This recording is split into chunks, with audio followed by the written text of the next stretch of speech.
Depois que o Espírito Santo foi derramado sobre 120 no cenáculo no dia de Pentecostes, essa experiência maravilhosa está narrada em Atos capítulo 2.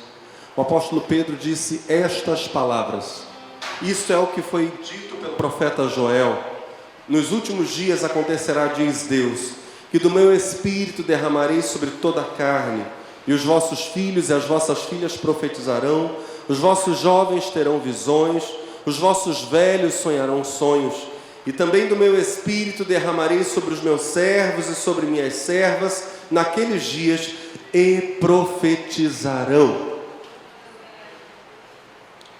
A promessa de Deus nesse texto, citado por Pedro, texto de Joel capítulo 2, e cumprido em Atos capítulo 2, ou a partir de Atos capítulo 2, é de que a profecia se tornaria algo comum ao corpo de Cristo. Jovens, velhos, todos, servos e servas, todos profetizariam. E essa mensagem tem por título justamente essa declaração: vossos filhos e vossas filhas profetizarão. Faz poucos dias, no início do sermão Deus de Elias, dissemos a vocês que o nosso desejo era que aquela mensagem inaugurasse uma série de mensagens sobre os profetas.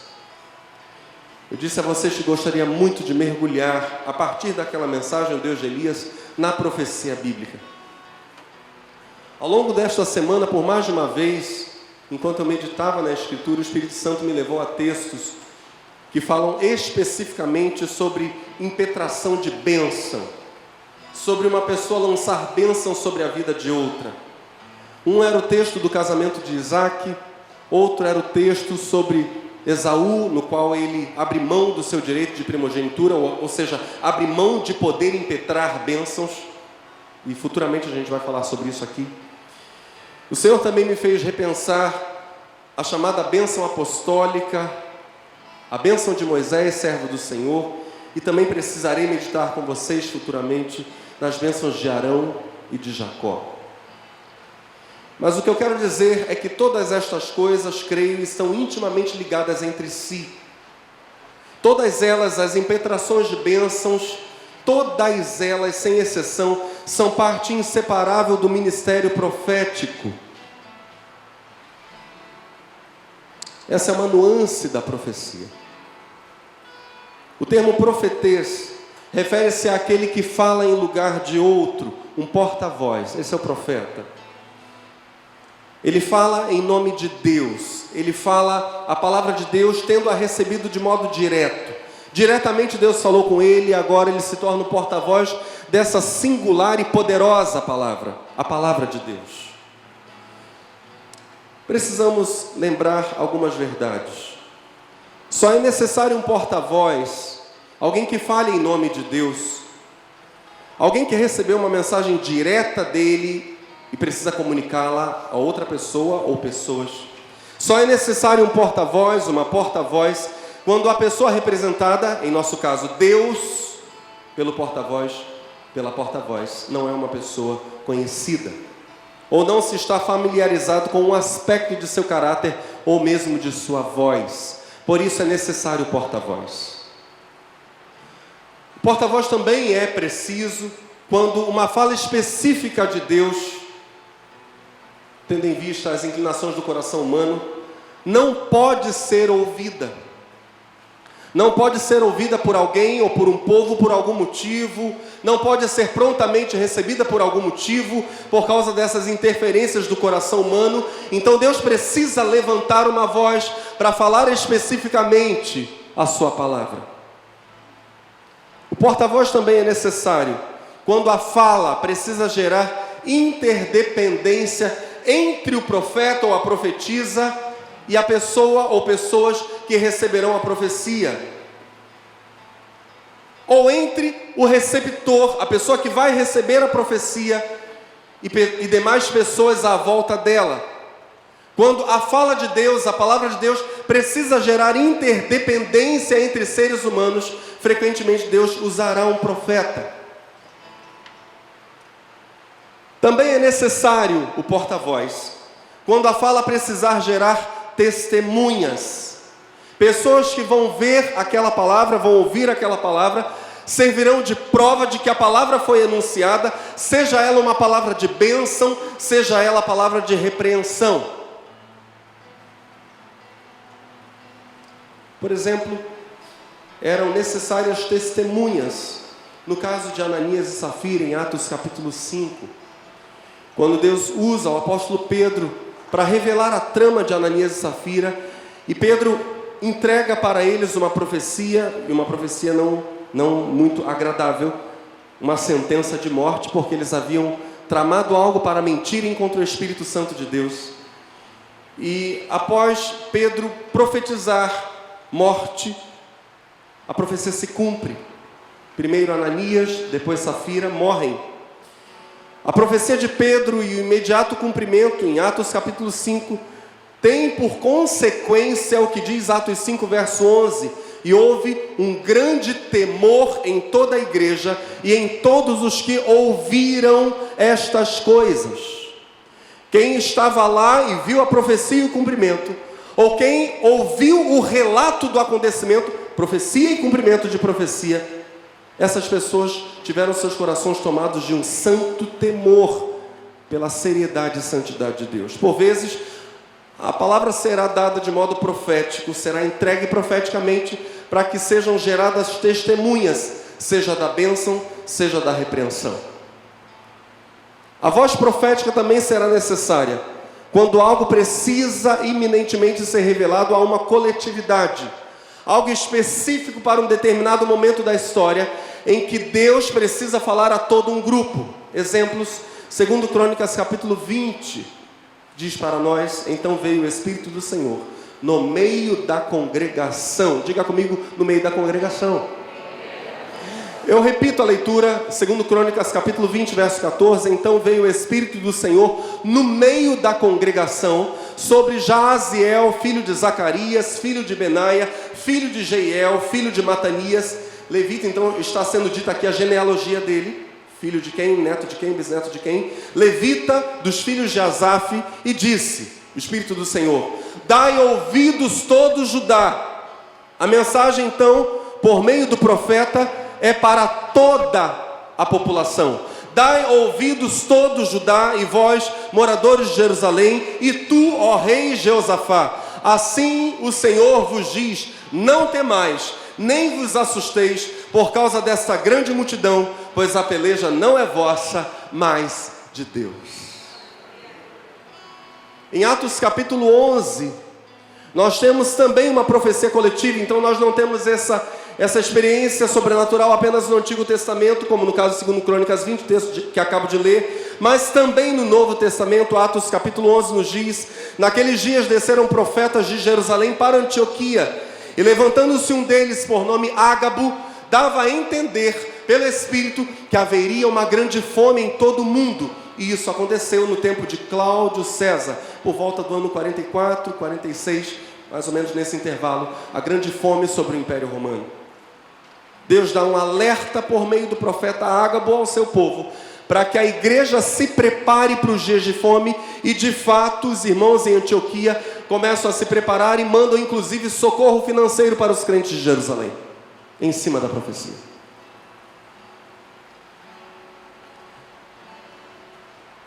Curiosamente, as primeiras pessoas a ouvirem diretamente a palavra de Deus e compartilharem essa palavra, de algum modo, foram Adão e Eva. Receptores e comunicadores daquilo que a teologia tem chamado de proto-evangelho. Gênesis capítulo 3, verso 15.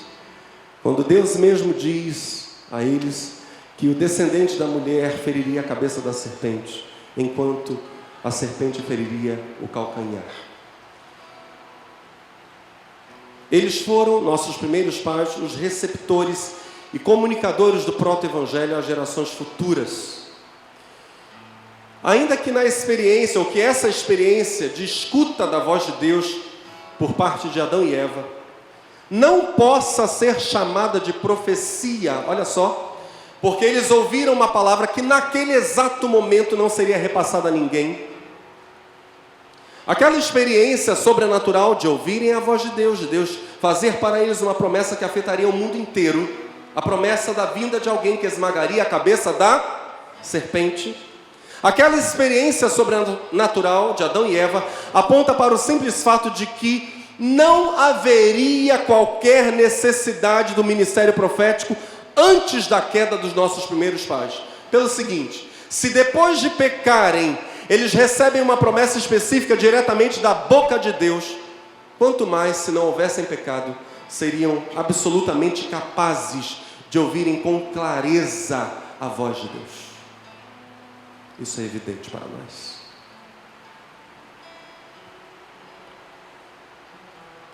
Ouvir a voz de Deus de modo direto e se tornar um porta-voz dessa mensagem, em termos bíblicos, é ser um nabi, um profeta. O ministério profético, por natureza, sugere intimidade. Na Bíblia, Adão e Eva não são chamados de profetas. O primeiro profeta expressamente chamado de nabi, na Bíblia, no hebraico, é nosso amado pai Abraão. O primeiro profeta da Bíblia. Gênesis capítulo 20 diz assim: Abraão se mudou para o Neguebe, ao sul. Permaneceu por algum tempo entre Cádiz e Sur e depois seguiu até Gerar. Enquanto morava ali como estrangeiro, Abraão apresentava Sara, sua mulher, dizendo: ela é minha irmã. E é verdade, porque Sara era meio-irmã de Abraão. É verdade. Mas ele tinha medo de apresentá-la como esposa. Ela não era só irmã, então ele falava metade da verdade. Ela era meio-irmã, mas também era esposa. Enquanto morava ali, então volta a leitura, ali como estrangeiro, Abraão apresentava Sara, sua mulher, dizendo: ela é minha irmã. Por isso o rei Abimeleque de Gerar mandou buscar Sara para seu palácio. Já que é irmã, eu vou me casar com ela, disse Abimeleque. Naquela noite, e agora antes de avançar na leitura, uma pausa. Nesse momento da história, nós estamos há muitos milênios atrás no tempo. Nesse momento da história não havia nenhuma ordem de Deus proibindo o casamento entre irmãos. Isso causa estranheza na nossa cultura, porque a partir da lei de Moisés mesmo, esses casamentos passam a ser proibidos. E nós encontramos isso no Pentateuco. Nesse momento da história, Abraão é o antigo ancestral de Moisés. Nós não temos nenhuma proibição nesse sentido, era lícito, inclusive aos olhos de Deus. Então, prossigo na leitura. Naquela noite, Deus apareceu a Abimeleque num sonho e lhe disse: você vai morrer. A mulher que tomou já é casada. Abimeleque, porém, ainda não havia dormido com ela. Não tinha tido relações com Sara. Assim disse: Senhor, castigarás uma nação inocente. Ele era o rei. Castigarás uma nação inocente? Não foi Abraão quem me disse, ela é minha irmã? E ela própria afirmou: sim, ele é meu irmão. Agi com total inocência. Minhas mãos estão limpas. No sonho, Deus respondeu: sim, eu sei que você é inocente. Por isso, o impedi de pecar e não deixei que a tocasse. Agora, devolva a mulher ao marido dela, e ele orará por você, pois é profeta.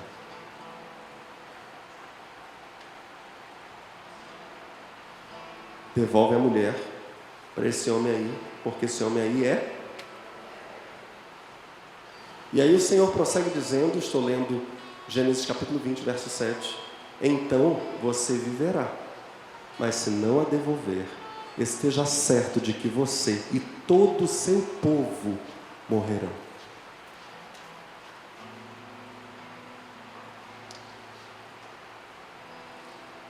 Essa fala de Deus sugere uma profunda intimidade. Não toque na mulher desse homem, porque esse homem é meu profeta. Esse homem vai orar por você. Eu vou te abençoar a partir da oração dele. Nós temos uma relação muito íntima, eu e esse tal de Abraão. Esse homem vai orar por você, você e seu povo serão abençoados, vocês vão viver. Mas se você não devolver a mulher para o profeta, você vai morrer. E isso sugere algo, ou aponta para algo, que o apóstolo Paulo vai ensinar aos coríntios.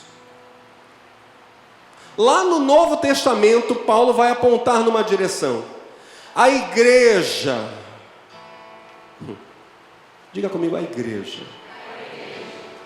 A igreja desenvolverá o ministério profético, viverá o ministério profético, voltando-se iminentemente para os de fora, para os que não conhecem, para os indoutos, para os não instruídos, para aqueles que não conhecem diretamente a voz de Deus. Isso está representado em Abraão, que ora pela bênção de Deus na vida de Abimeleque. Isso é profeta.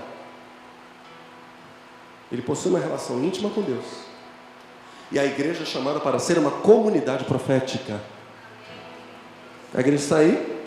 A igreja é chamada a ser uma comunidade profética. Ele tem uma relação profunda, íntima com Deus, e é capaz inclusive de abençoar os de fora. Olha o que Paulo vai dizer em 1 Coríntios capítulo 14, a partir do verso 23. Se, pois, toda a igreja se congregar num lugar, e todos falarem em línguas, e entrarem indoutos ou infiéis, não dirão porventura que estáis loucos? Eu não vou entender nada.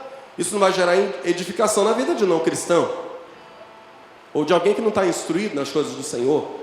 Paulo prossegue em 1 Coríntios 14, verso 24, mas se todos profetizarem, e algum indouto ou infiel entrar, de todos é convencido, de todos é julgado. Portanto, os segredos do seu coração ficarão manifestos, e assim, lançando-se sobre o seu rosto, adorará a Deus, publicando que Deus está verdadeiramente entre vós. Meu Deus, queremos isso, meus irmãos? Meu Deus, eu quero que se cumpra a Bíblia. Toda ela. Que isso se cumpra, meu Deus, que se cumpra. Meu Deus, que se cumpra. Eu lembro um dia lá no Rio Grande do Sul, isso foi marcante demais. Estava tendo um culto jovem, fogo caindo, a turma estava lambrecada no azeite. Entrou uma moça, e eu já disse aqui que pelo menos 80% da nossa membresia no Sul era de pessoas que antes de se entregar a Cristo praticavam magia, bruxaria. Muita gente vindo das mais profundas escuridades desse mundo espiritual, conforme diz a Escritura. Entrou uma jovem, ninguém conhecia a jovem. Ninguém conhecia. A jovem entrou.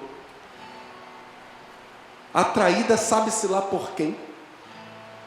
Ninguém conhecia, ninguém convidou, nada. Entrou a jovem.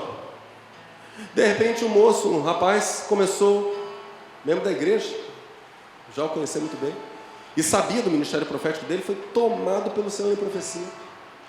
Disse o nome da jovem, contou a vida da jovem, a jovem entrou num pranto tremendo. Ninguém conhecia a jovem. Que negócio é esse? A resposta é muito simples. Deus está neste lugar. Vou repetir porque deu interferência. Deus está neste lugar. Isso é Deus. Exatamente o que Paulo está dizendo aqui. Arrisca. Vai entrar o indouto, vai entrar o infiel. Serão revelados inclusive os segredos do seu coração. O maior lugar de manifestação profética da igreja chama-se mundo.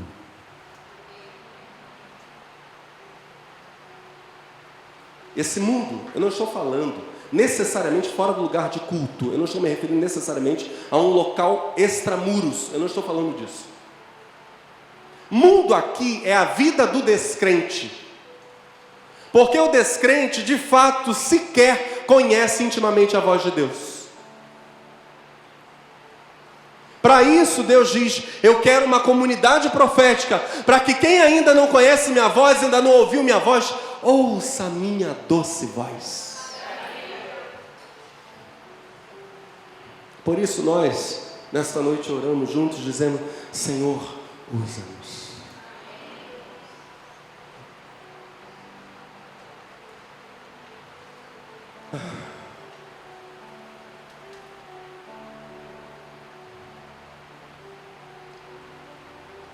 Eu não estou com isso de jeito nenhum, desprezando a profecia de cristão para cristão, porque Deus usa um crente para profetizar sobre outro crente. Isso é óbvio na Bíblia, isso é muito evidente. De modo nenhum. Apenas estou ressaltando agora que o lugar onde ela é mais necessária, onde ela é urgente, chama-se mundo. O mundo precisa saber que Deus fala e fala hoje. Fala e fala com poder hoje. Usando gente comum, usando gente letrada, usando gente culta, usando preto, branco, índio, quem quer que seja, pobre, rico, Deus fala. Internamente, a igreja será uma comunidade profética, enfatizando continuamente. E agora eu falo da profecia de um cristão para outro. Um cristão sendo tomado por Deus e profetizando sobre a vida de outro. A profecia, ou a igreja, digo, como uma comunidade profética, enfatizará por meio da vida em profecia a permanente interdependência de todas as partes do corpo de Cristo. Precisamos uns dos outros. Não somos autossuficientes. Há coisas que Deus vai falar para nós usando a vida de uma criança, como hoje o David, não é mais criança, é adolescente, como hoje o David cantando, um pré-adolescente, abençoa o nosso coração. Quando eu estava em Brasília, num grupo de jovens pregando o Evangelho, 1990, o mês de julho inteiro a gente ficou nas férias pregando o Evangelho, jovens de diversas igrejas do Rio de Janeiro, eu sou nascido no Rio, jovens de diversas igrejas. Nós ficamos hospedados na Igreja Congregacional de Brasília, uma igreja congregacional em Brasília, na Asa Sul. Aquela experiência foi maravilhosa, gloriosa. Eu era líder de um grupo que ficava intercedendo enquanto o grupo maior de jovens ia para a rua. A gente fazia teatro de rua, fazia evangelismo de casa em casa, fazia teatro nas praças, panfletagem, folheto evangelístico, levava caixa de som, caixa com folhetos. Aquilo era uma loucura, uma linda aventura por amor a Jesus. Um dia eu estava liderando o grupo de oração. Nós estávamos dentro de uma sala na Igreja Congregacional de Brasília e a maior parte do grupo saiu. No nosso grupo de oração estávamos eu, minha irmã Lenice, uma irmã chamada Glória, e ela tinha uma filhinha de 1 aninho e meio, quase 2 aninhos, chamada Ingrid. E Ingrid estava falando já suas primeiras palavrinhas. Glória, mãe de Ingrid, era uma profetisa de mão cheia. Aquela mulher era fogo puro. E a Ingrid estava indo nas pegadas da mãe. A bebezinha. O pessoal foi para um bairro chamado Guarazinho. Brasília, quem aqui já foi a Brasília? Eu não consigo enxergar quase ninguém do auditório, mas por causa da luz. Mas quem aqui já foi a Brasília? Vocês notaram que Brasília é absolutamente plana. No Rio de Janeiro você tem muitos morros. E as chamadas comunidades nos morros. Antigamente a gente chamava favela, né? Mas hoje em dia chama comunidade. As comunidades nos morros. Brasília não tem morro, mas tem comunidade. Então os bolsões de pobreza que não aparecem na TV existem, estão lá em Brasília. Muita gente que foi para a construção de Brasília terminou a construção e ficou com uma mão na frente e outra atrás. Vai fazer o que da vida agora? A cidade está construída, agora o que você faz? Emprega como? Então Brasília tem os seus bolsões de pobreza, e um desses bolsões, na época, 1990, era o Guarazinho. E havia muito tráfico de drogas. E o nosso grupo evangelístico foi lá e fez uma encenação chamada Agentes do Mal. E em dado momento, um rapaz, ele faz o papel de quem está drogado no meio da rua. E é abordado por alguém que vai falar de Jesus. E quando ele estava fingindo que estava usando um cigarrinho de maconha, no meio da rua, a polícia chegou no Guarazinho. Aventuras no campo. Mas Deus existe, Ele é bom e Ele fala. A Ingrid, enquanto a gente estava orando, a Ingrid, uma coisinha desse tamaniquinho, a Ingrid chegou, tio Júnior, tio Júnior, tio Júnior. Foi até meio difícil entender o que a Ingrid estava falando, e eu parei de orar, A gente parou de orar, o grupo parou de orar. Eu disse: Ingrid, tio Júnior. Ela, isso aí. E nós oramos: Senhor, livra o Júnior. O Júnior era quem estava fazendo o papel do drogado. Senhor, livra o... Claro que a gente não fazia a menor ideia do que estava acontecendo. Naquela época não tinha celular. A gente não fazia a menor ideia do que estava acontecendo no Guarazinho naquele exato momento. Senhor, livra o Júnior. Coloca os teus anjos lá, protege o Júnior. Daqui a pouco chega a Ingrid de novo. Tio Emerson, tio Emerson. Eu disse: Ingrid, Emerson era o nosso líder do projeto em Brasília. Então havia um líder geral que tinha ficado no Rio de Janeiro, o pastor Josias Amandula, e o nosso líder local conosco na viagem era o Emerson. E a Ingrid fez assim com a cabeça e nós oramos: Senhor, manda o teu anjo lá e livra o Emerson. O Emerson, como líder, estava lá na encenação. Quando a polícia deu batida na favela e foi para cima do Júnior, rasgou a camisa do Júnior, e o Emerson saiu correndo e disse: para que é uma peça.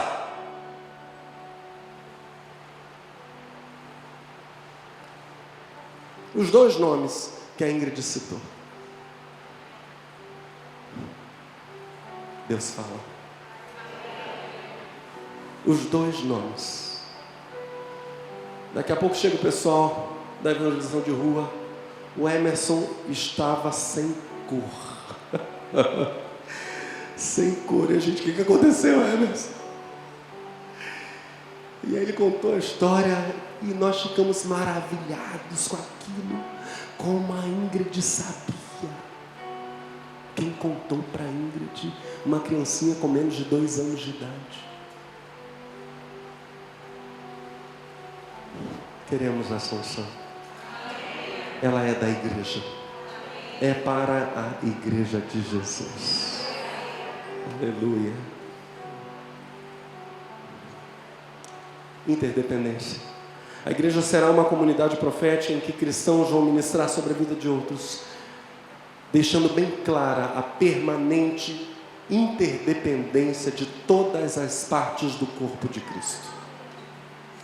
Eu quero ler para vocês Atos capítulo 21, um trecho. A Bíblia é extraordinária. Quantos aqui amam a Bíblia? A Bíblia é um livro extraordinário, sem comparação, não dá para comparar a Bíblia com nada mesmo. Mas Atos 21 é uma narrativa extraordinária, citando vários ministérios do corpo de Cristo, de uma tacada só, e falando sobre profecia. Atos 21, a partir do verso 3. Avistamos a ilha de Chipre, passamos por ela à nossa esquerda e aportamos em Tiro, na Síria, onde o navio deixaria sua carga.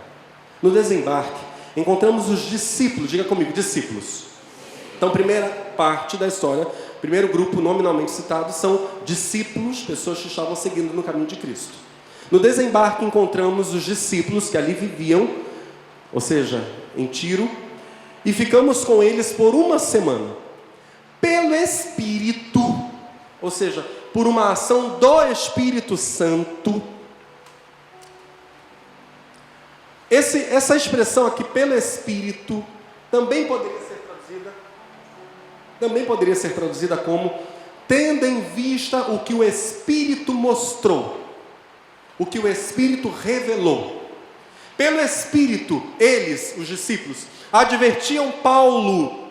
Paulo era um apóstolo. Então nós temos discípulos, temos agora um apóstolo. Pelo Espírito, eles advertiam Paulo de que não fosse a Jerusalém.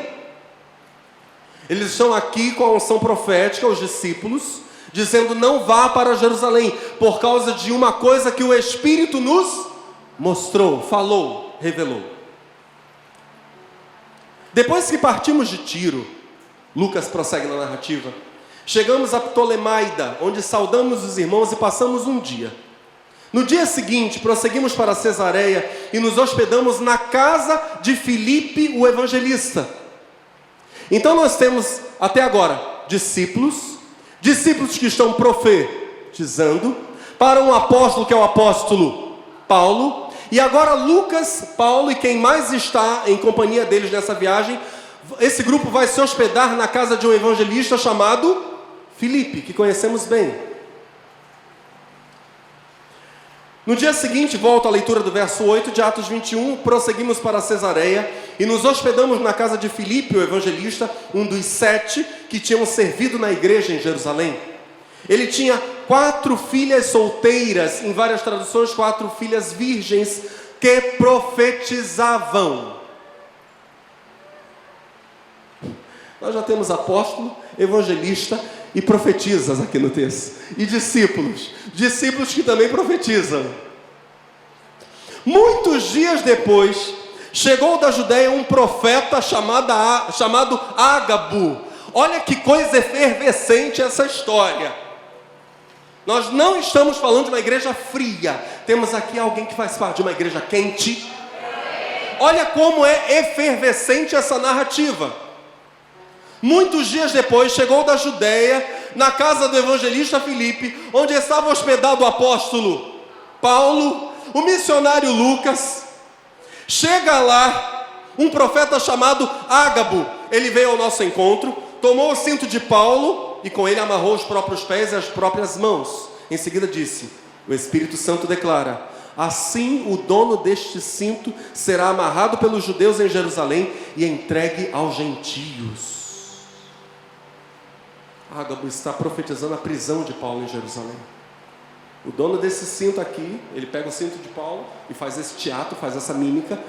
O dono desse cinto aqui vai ser preso em Jerusalém. Assim diz o Espírito Santo. Ao ouvir isso, e Lucas se inclui, nós, os companheiros de viagem de Paulo, e os irmãos dali, suplicamos a Paulo que não fosse a Jerusalém. Ele, porém, disse: por que todo esse choro? Assim vocês me partem o coração. Estou pronto, não apenas para ser preso em Jerusalém, mas para morrer pelo Senhor Jesus. Parem com isso, gente. Estou preocupado não.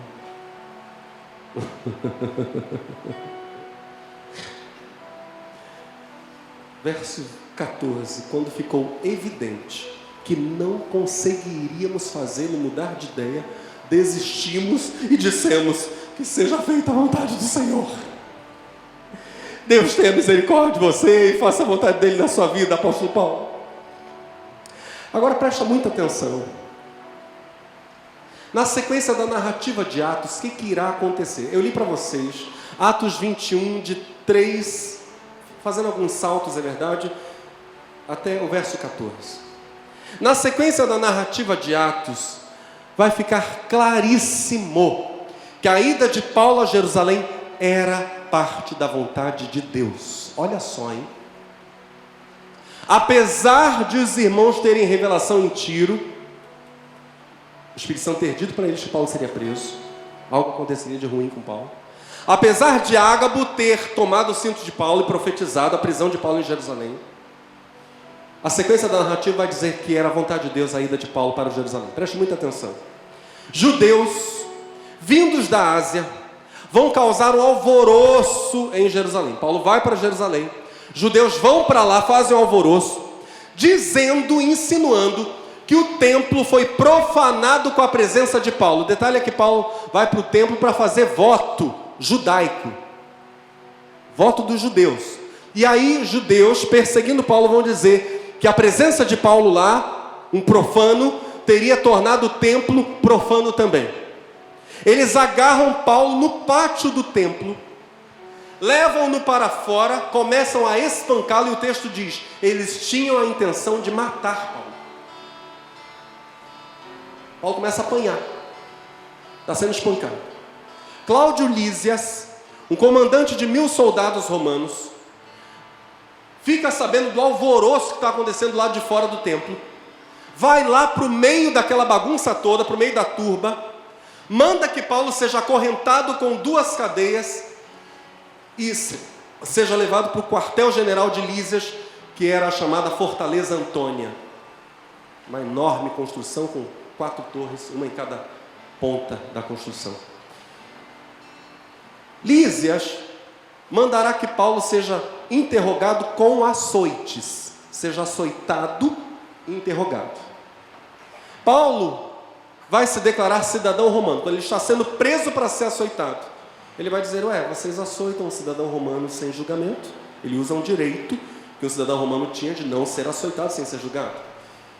Lísias fica apavorado, manda soltar Paulo e ordena, porque ele era comandante ali da área, Cláudio Lísias, ordena que seja feita uma reunião no Sinédrio, o tribunal máximo dos judeus, para que ele pudesse entender quais eram as acusações dos judeus contra Paulo. Afinal de contas, aquela bagunça toda tinha sido ocasionada por judeus. Mas o Sinédrio era composto de saduceus, que não criam em ressurreição, não criam em espírito, não criam em anjo, e de fariseus, que criam em ressurreição, criam em espírito ou alma, criam em anjo, criam em tudo isso. Paulo se apresenta na reunião do Sinédrio, convocada por Cláudio Lísias, como fariseu, filho de fariseu, e solta uma pérola. Ele agora está agindo com extrema astúcia. Ele diz, eu estou sendo julgado por causa da ressurreição dos mortos. Pronto. Virou um caos o Sinédrio. Os que defendiam a ressurreição, os que negavam a ressurreição, viram uma celeuma total. Paulo sabia muito bem o que ele estava fazendo. Viram uma celeuma total, por causa de diferenças doutrinárias entre fariseus e saduceus. Cláudio Lísias, de novo, apavorado com a situação, temendo pela vida de Paulo, manda recolher Paulo na fortaleza Antônia. Tira de novo Paulo do meio da turba e recolhe de novo.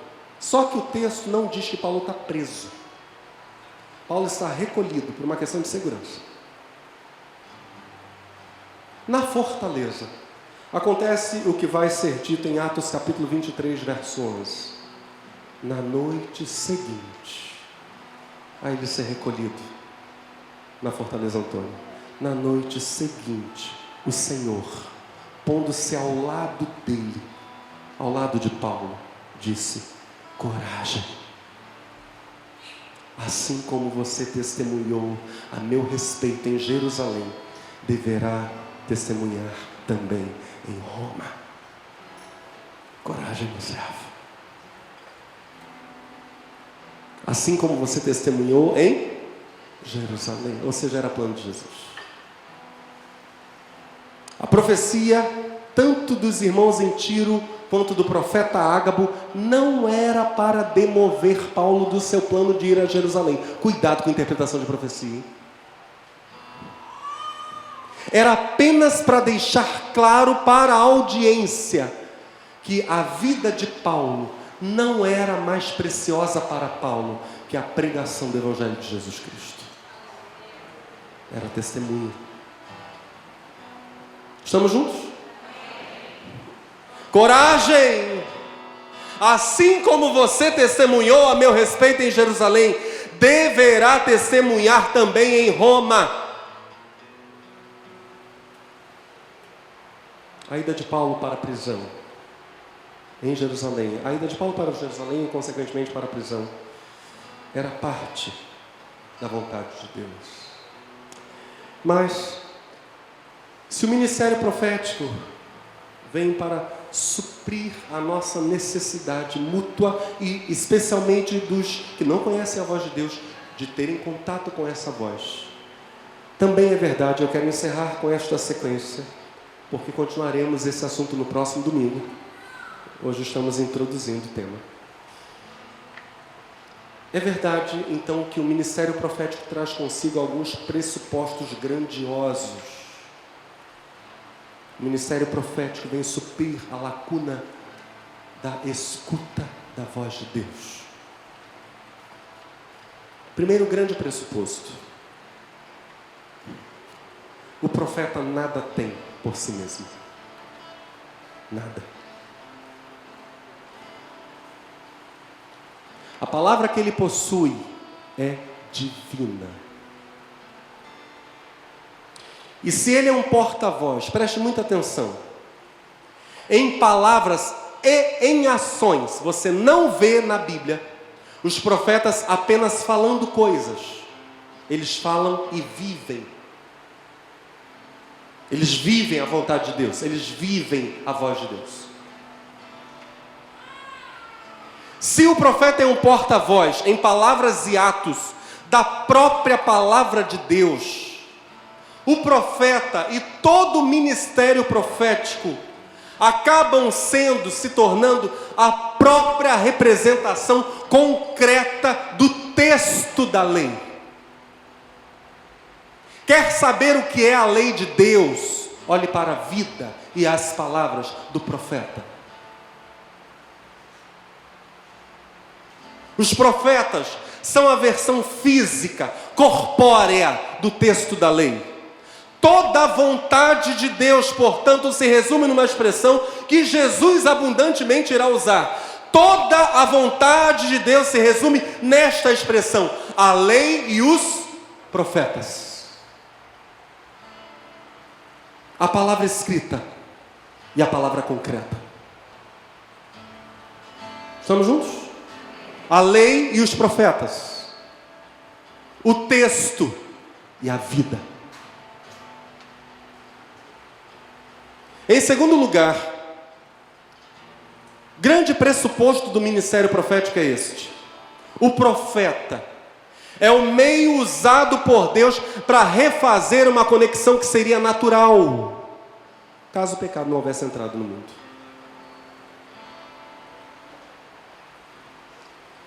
E aí, ele, profeta, ela, profetiza, representa a Deus, refazendo essa conexão que seria natural, de duas maneiras. As duas maneiras de representação são estas. Diga comigo: como sendo o próprio Deus. Então o profeta chega e fala como sendo o próprio Deus, numa situação em que nenhuma outra voz poderia falar senão Deus diretamente. É Moisés chegando diante de Faraó e dizendo: o Senhor, Deus dos Hebreus, apareceu a mim no deserto e ordena: deixa ir o meu povo para que me celebre festa no deserto. Moisés ali está representando Deus de modo absolutamente direto. Não haveria como outra representação acontecer, outra fala surgir, senão a fala diretamente do próprio Deus. Mas o profeta, olha só, ele também pode ser um representante no lugar de outros representantes de Deus. Moisés diante de Faraó está representando Deus diretamente, mas o profeta, por exemplo, pode chegar para um filho e falar para esse filho a palavra que o pai dele ou a mãe dele talvez pudessem dizer, mas não dirão. E aí o profeta faz às vezes do pai ou da mãe de alguém. Falaremos mais sobre isso nos próximos encontros. O profeta pode falar aos filhos o que caberia aos pais dizer. O profeta pode falar aos irmãos mais novos aquilo que caberia aos irmãos mais velhos dizer. O profeta pode ser um representante de representantes de Deus. Com isso, o profeta assume o lugar de pai, irmão mais velho e muitos outros papéis naturais da vida. O elo com o profeta, no Antigo Testamento isso fica muito evidente. O elo com o profeta é sempre à primeira vista, diga comigo, um elo familiar. A Bíblia apresenta o profeta como parte da família. Ele está ali posto como alguém que representa ligações naturais. Segundo Reis, capítulo 2 diz: então os filhos dos profetas que estavam em Betel saíram ao encontro de Eliseu e lhe disseram: sabes que o Senhor hoje tomará o teu senhor por sobre a tua cabeça, teu senhor Elias? E ele disse: também eu sei, calai-vos. Eles eram o quê? Esses homens, que diz o texto? Filhos dos profetas. Só que filhos dos profetas aqui no texto do Antigo Testamento fala de uma relação filial que nada tem a ver com carne e sangue. Deus não está falando, por exemplo, no meu caso, se eu fosse o tal profeta, Deus não está falando de Vitória, Gabriel, Nicolas e Jonathan, não é nada disso. O profeta pode ser Misael. Dá um sinal aí, Misael, por favor. E apesar de Gabriel ser meu filho, Gabriel ser discípulo de Misael, Misael é um profeta, e Gabriel está aprendendo a andar como um profeta, olhando para a vida de Misael, e ele é chamado no Antigo Testamento de filho de Misael. E nesse mesmo capítulo, quando Elias, pai de Eliseu, vai ser tomado no redemoinho, Eliseu vai chamar Elias de meu pai. Mas Eliseu não era filho de Elias, coisa nenhuma. Mas essa é a relação profética paternal. Segundo Reis 2, versos 11 e 12, sucedeu que indo eles andando e falando, eis que um carro de fogo com cavalos de fogo os separou um do outro, e Elias subiu ao céu no redemoinho, o que vendo Eliseu clamou, meu pai, carros de Israel e seus cavaleiros, e nunca mais o viu, e pegando as suas vestes, rasgou-as em duas partes. O elo com o profeta, sempre, à primeira vista, é um elo familiar. E por causa disso mesmo, a gente precisa interpretar de modo mais amplo a fala de Jesus. Quando ele diz que um profeta não tem honra, senão na sua própria casa. Do que Jesus está falando?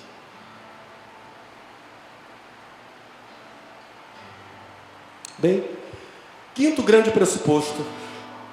O profeta pode, em sua função de representação, ouvir algo de Deus, por exemplo, que um pai não suportaria ouvir acerca de seus filhos. Lembram do velho profeta Eli?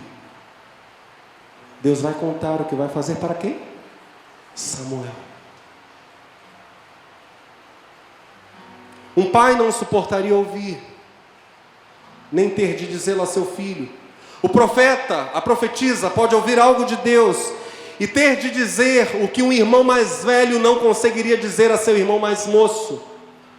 A relação do profeta, da profetisa, com sua família espiritual, uma família espiritual que é concedida a ele ou a ela, profeta ou profetisa, por Deus, envolve correção e não apenas provisão, direção e encorajamento.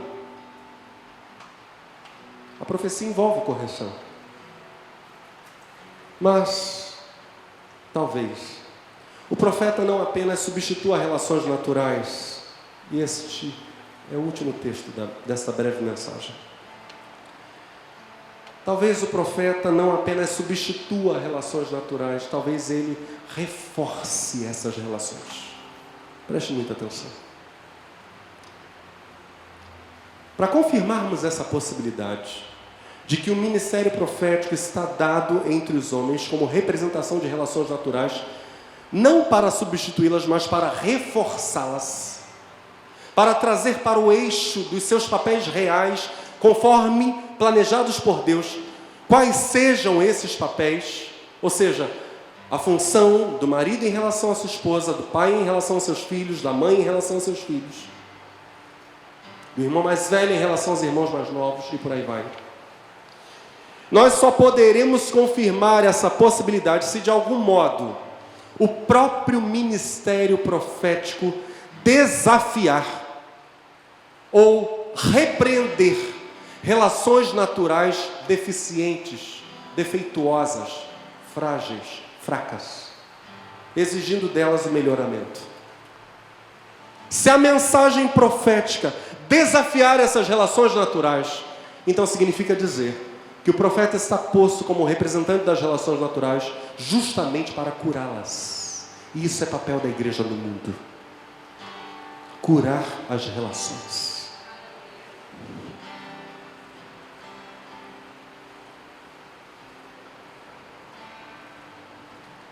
Fortalecer essas relações. Pais irmãos mais velhos, esposos, mães, sendo chamados por meio do ministério profético, então ele funciona como uma figura, chamadas a andarem de tal modo com o Senhor, que se tornem capazes de serem voz profética na vida dos seus familiares. Vamos à profecia de Malaquias, capítulo 4, versos 5 e 6. Fácil guardar isso, né? 4, 5 e 6. Malaquias capítulo 4, versos 5 e 6. Eis, diz Deus, é o Senhor falando, eis que eu vos enviarei o profeta Elias, antes que venha o grande e terrível dia do Senhor, e ele converterá o coração dos pais aos filhos, e o coração dos filhos a seus pais, para que eu não venha e fira a terra com maldição. O profeta, que Jesus vai dizer, esse Elias que viria era João Batista, o profeta restauraria as relações.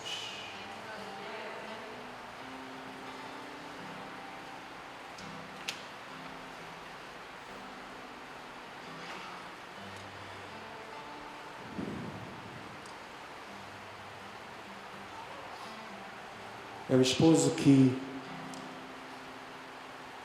exemplo, ainda não anda com o Senhor,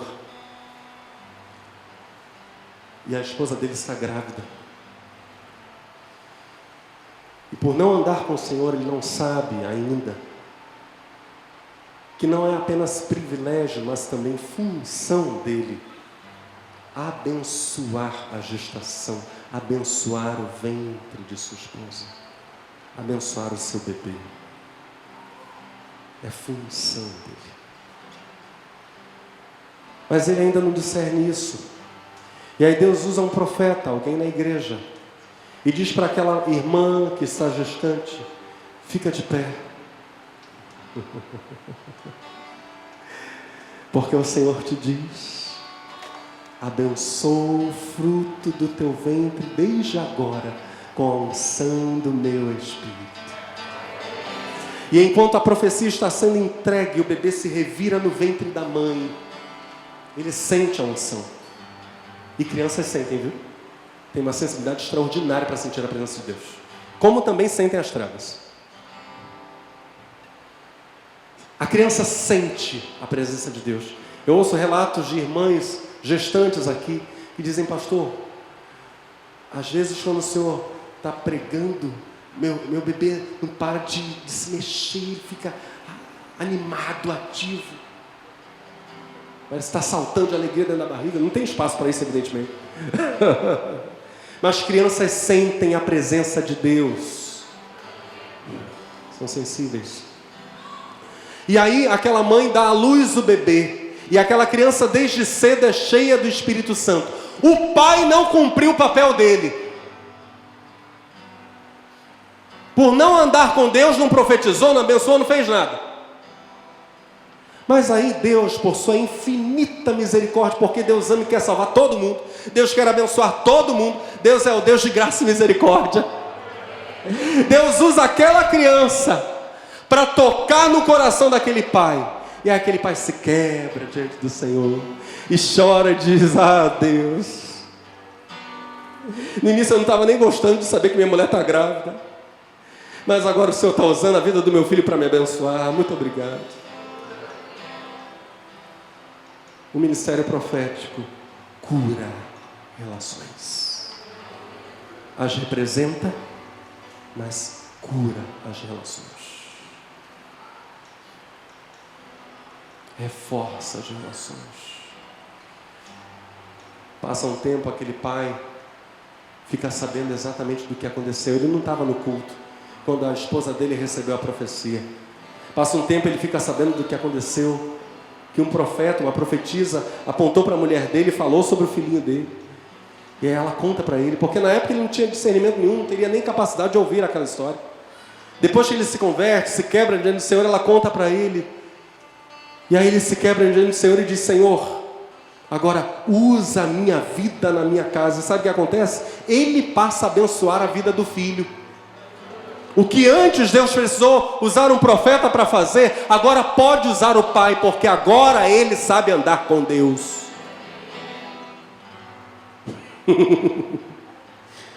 Deus, por sua palavra, dirige, encoraja, corrige, provê, e a palavra profética cumpre exatamente essas funções. A profecia, diga comigo, dirige, encoraja, corrige, provê. E se nós começarmos pelo último item, como faremos possivelmente no próximo domingo? Provê. A palavra profética manifesta esse caráter provedor de pelo menos duas formas: abençoando, declarando uma bênção. O Senhor fará prosperar o teu caminho, o Senhor abrirá diante de você portas. Lá no seu local de trabalho, o Senhor colocará você entre os grandes exemplos. Eu estou só dando um exemplo. Ou